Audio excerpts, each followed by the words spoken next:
Clifton's Pacific Seas. Mm-hmm. And it's a little bit confusing about the whole Clifton story. I mean, you kind of laid it out. And Clifton's Republic in downtown Los Angeles, well, it used to be called Brookdale. That's right. And Clifton's had different chain. It was a chain, kind of, but they had different places. They had 11 at their peak. Yeah, and I remember when Clifton's reopened a couple years ago, there's a Tiki bar in Clifton's Republic called Pacific Seas. And I'm like, okay.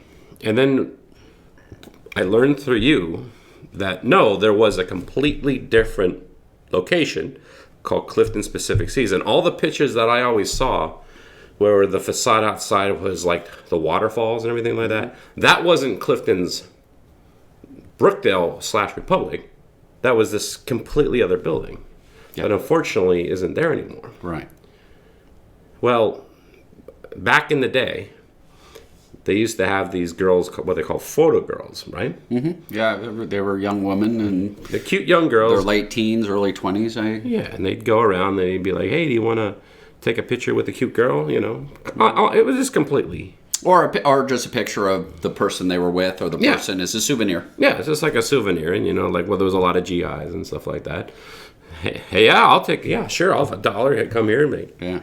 And you discovered and reached out to, who are they? So, Kim Cooper, who of Esoteric Tour Company, has worked with Miriam and Victoria Caldwell, who we've met and who you're going to meet in the interview. Yeah. And Kim highly recommended that we talk to them because, as I discuss in our interview, we talk, Ray, you and I, we talk a lot about places and the total environments. Yep. And the Clifton Pacific Seas was the pre-Tiki, amazing escapist environment. But what was it like to live in the heyday of this in the early 1950s? Yeah. What was it like to be there? The diary and the blog, and I highly recommend that you read it. It's Vilma the Unconquerable. It's the diary of Vilma the Unconquerable. And Vilma was one of these photo girls. Is one of these photo girls. Yeah. And was the mother of Victoria and Miriam.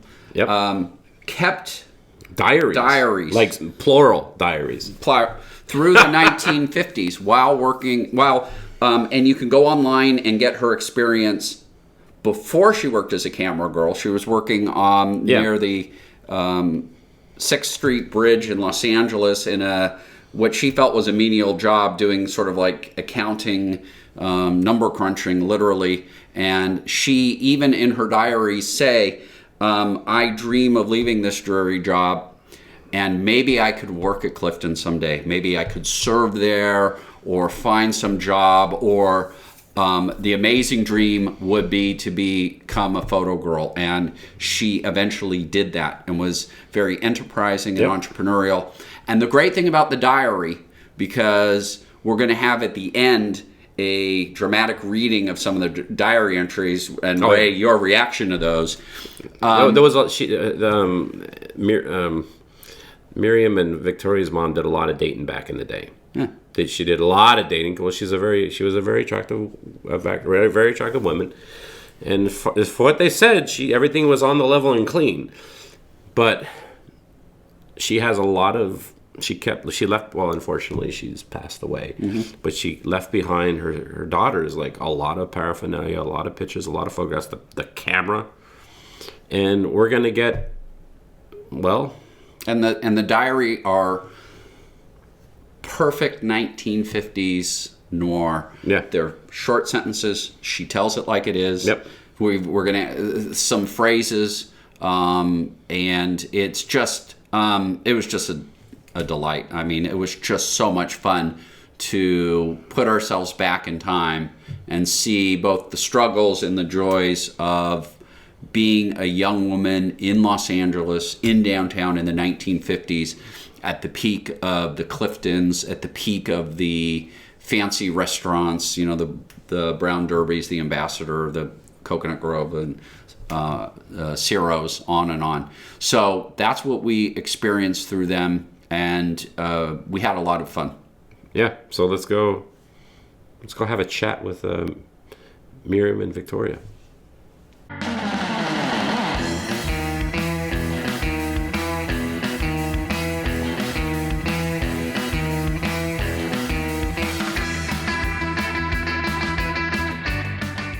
Being a bit of a history buff, and especially with regard to Los Angeles and Clifton's Brookdale and Clifton's Pacific Seas, we don't talk a lot about the people. And we're privileged to be here today to look at the world of nightlife, social life in Los Angeles in the height of the Tiki, but also other social post-war era of the 1950s. And my late mother would now be, if she were alive, in her late 80s. And it's hard for me to think about my mother being 19 or 20 years old, although I know she had a rich social life. Nowhere near as rich as the mother we're going to talk about today. So Miriam and Victoria, can you introduce yourself and more importantly, introduce your mother to us? Okay, I'd be happy to. Well, I'm Miriam Caldwell. This is my sister Victoria Caldwell. Yes. And we like to say we're the daughters of Vilma, the famous Clifton's camera girl. We kind of made her famous by kind of discovering, like rediscovering her very memorable life as a single young woman working as what they called back then a camera girl at Clifton's cafeteria in the 1950s. So after her passing about 8 years ago, we really just discovered,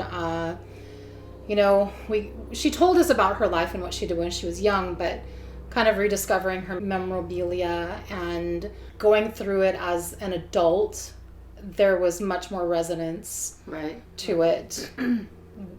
As an adult. Because you could relate more. Right. Yeah. Then when I was young, I was just young and in my own world. And then now it was like finding all of her, this treasure trove of pictures from the pictures she kept, the memorabilia that she kept, her camera that she kept. And then on top of that, she wrote diaries and kept those diaries of that time, not just working at Clifton's cafeteria, although there's a lot of Clifton's cafeteria in her diaries kind of documenting, her life there, her daily life, what she did for a living and who she hung out with. But her whole life in general is in those diaries. Tell us, what is a camera girl? What did she do? She was hired to be a staff photographer to take your souvenir photo as you dined or danced at these places, these famous places back then, Clifton's cafeteria being one of them. She did that, and she became very successful at it because I think mainly she had a very, very charming personality, and she loved to flirt with the young men. Okay, she was young, she was single, she was trying to date, and trying to find her person that find Mr. Right. Find Mr. Right. And I think she just developed her own shtick. Yeah, she would improvise a lot. So really, yes. So interesting. And plus she was very motivated to make money, and she was very independent at the same time. Money, right. She didn't want to get married right away out of high school, just like all of her siblings did. And she just said, you know what, I want to have a little bit of fun. I want to wait and not get married right away. Just have fun. Right, and just have fun. So she kind of had this independent personality. So when she would go out and take pictures, which she did quite well, she was very charming and asked, you would have to ask, and then they would have to pay for the photo and all of that. But there was a point where she figured, I wonder if all of these a lot of the young single men would come into Clifton's, the military men would come into Clifton's. So she had an opportunity to kind of, would you like to take a picture, souvenir photo, right? But she's just like, well, gosh, maybe these young single men don't want a boring picture of themselves sitting alone at Clifton's cafeteria with a tray of food in front of them. That's right. And that's their souvenir photo. Maybe me, as, and she wasn't, pompous or anything, but she was maybe maybe they'd want a picture with a pretty girl instead, and that way they can kind of bring that picture back to their, like, oh hey, going Show back off on the the other ship, going back on the GIs ship, yeah. and like this is the beautiful, pinup girl picture I took Nice. home with me. One of the interesting things about Clifton's cafeterias back in the days, they offered a lot of different services. It was very community oriented. And one of the services they offered was their actually in-house photo studio.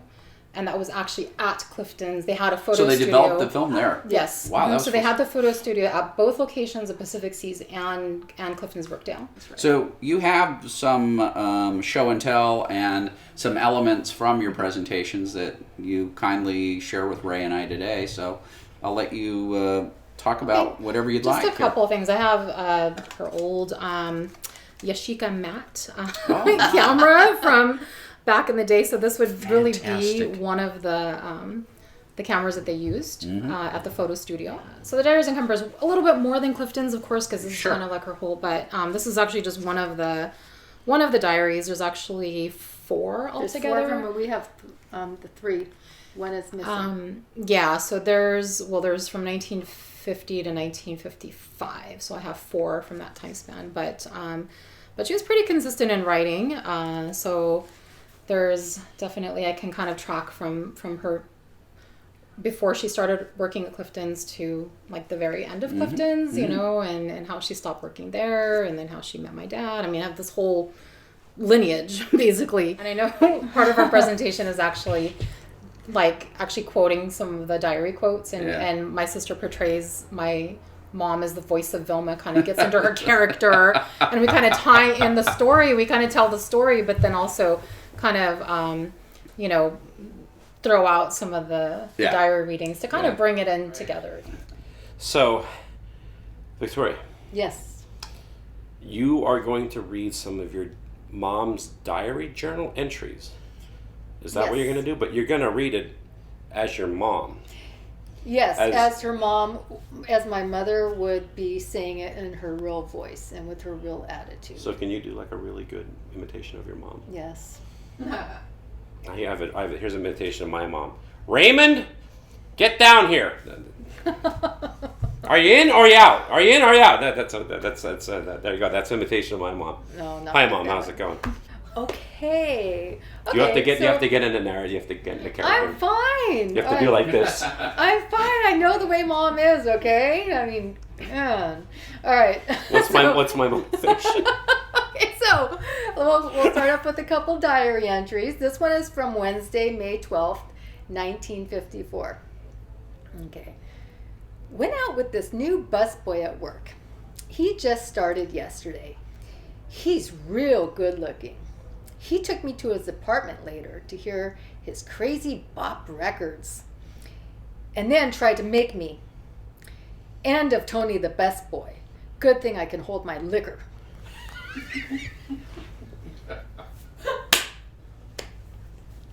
Crazy bop music. Okay, and let's go with another one. Okay. I like that's end him. Yeah, no, it's very much like that's it. That's the end.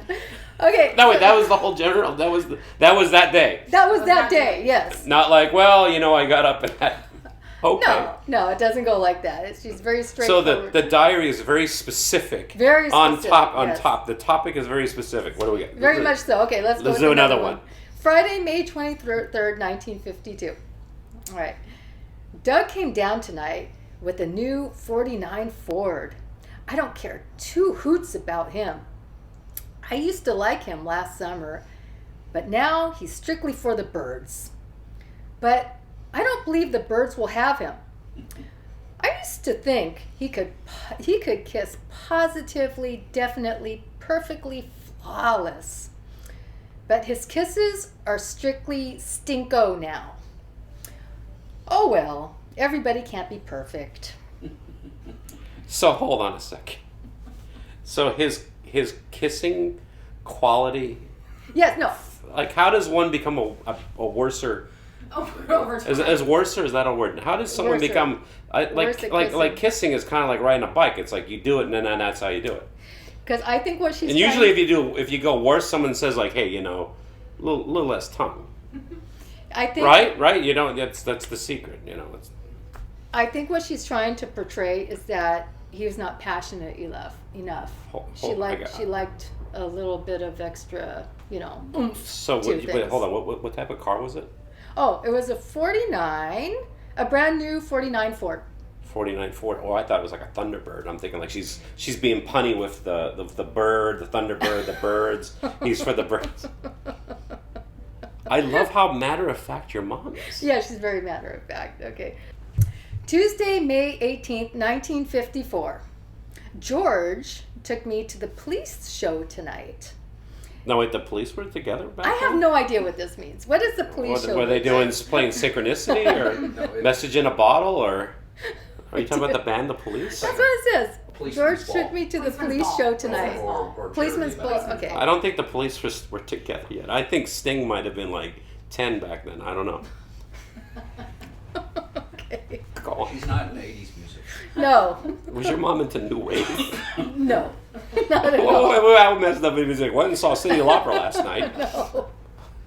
So George took me to the police show tonight. Okay. Then he said, well, let's shack up. I said, you rat. He says that I want the best things. Good night clubs, the best foods, and so forth. Well, it doesn't all take. I have to give something in return. So I says, yeah, she has that New York kind of like attitude accent. She says, cut the ceremonies. I've heard them before. Well, maybe I'll run across you sometime in the street. See you around. Oh well, at least I saw the world famous Zeros.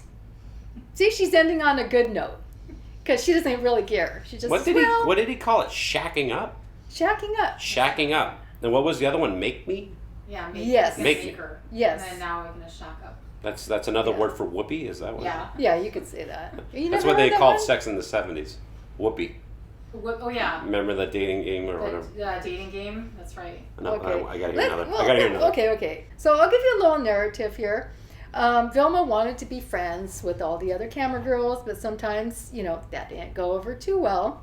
Yeah. All right, Women obviously. fight. Yeah, women They fight have over cat their fights. men They have cat and fights. over the attention that they're getting. All right. So here's another one from Thursday, January 7th, 1954.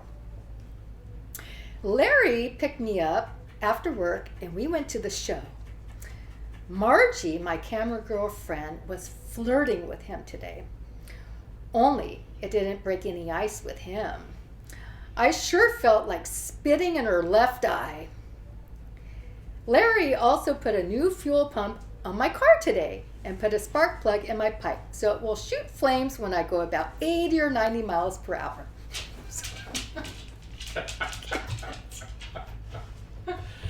Okay. No, hold on. Are they talking about a car there? Just okay. Yeah, she had a Because a lot She of loved cars. there's a lot of euphemistic language going on. I just want to make Okay, sure. That, No, this is actually a car. You put a spark plug in the exhaust. It makes a spark. Yeah. You should do that with your own car. Shoot flames. Okay. Flames. Okay. One more. So just a little narrative here. Now, sometimes these camera girls, they would be lazy and just sit around all day long. It's true, okay? Okay, they talk to the customers, but not really trying to sell any pictures. Some would get hired and fired in the same day. Okay. Wow. So, here's another entry from Sunday, January 24th, 1954. Yeah. Had a terrific fight with the new camera girl, Emily, today. I sure as heck try to get along with all the girls I work with. But she is lazy and she starts yelling and cussing at me. Well, it's just too damn much. I really told her to blow it up her rear. She's got the worst disposition, and this is the third fight so far we've had. Next, what is that the next day? Next day, Monday, January 25th, 1954. Emily got fired today. End of entry. That's the entry.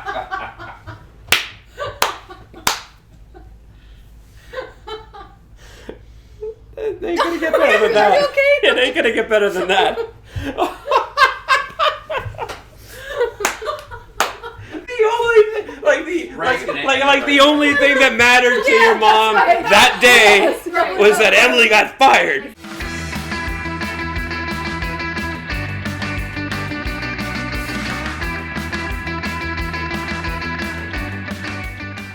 I love how you're reading it like your mom's this like sassy. Yeah, she's very sassy. But I'm gonna read it as if like she was sad, depressed. That's the narrating. So the blue part is. Why are you reading it that way? The blue part. So is the diary. it's all about context. Okay. Context. All right. I had a terrific fight with the new camera girl Emily today.